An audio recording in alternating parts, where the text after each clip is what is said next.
You're listening to the Daily Sales Tips podcast, and I'm your host, Scott Ingram. Today, I thought I'd share an interesting insight from the most recent book I just finished reading. The book is called Smarter, Faster, Better by Charles Duhigg.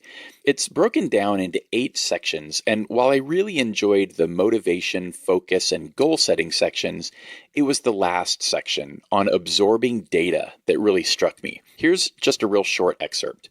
In theory, the ongoing explosion in information should make the right answers more obvious. In practice, though, being surrounded by data often makes it harder to decide.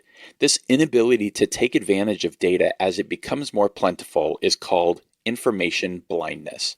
Just as snow blindness refers to people losing the capacity to distinguish trees from hills under a blanket of powder, so information blindness refers to our mind's tendency to stop absorbing data when there's too much to take in.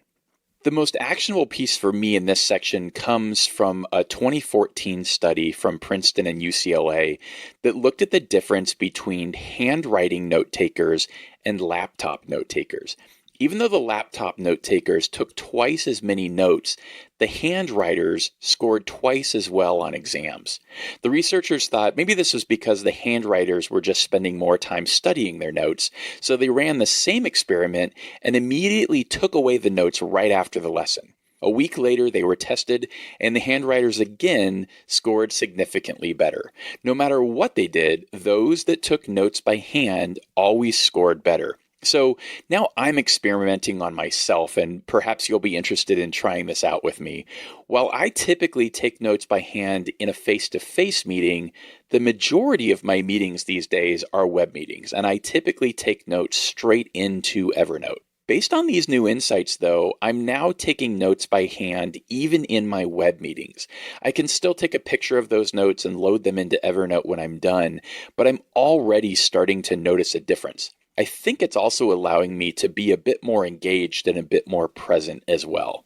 Ironically, in my most recent interview for the next Sales Success Stories podcast episode, my guest said that she was an old school note taker.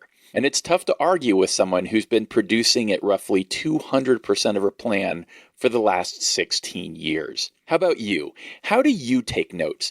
You can join the conversation and also find a link to Smarter, Faster, Better if you click over to DailySales.Tips/139.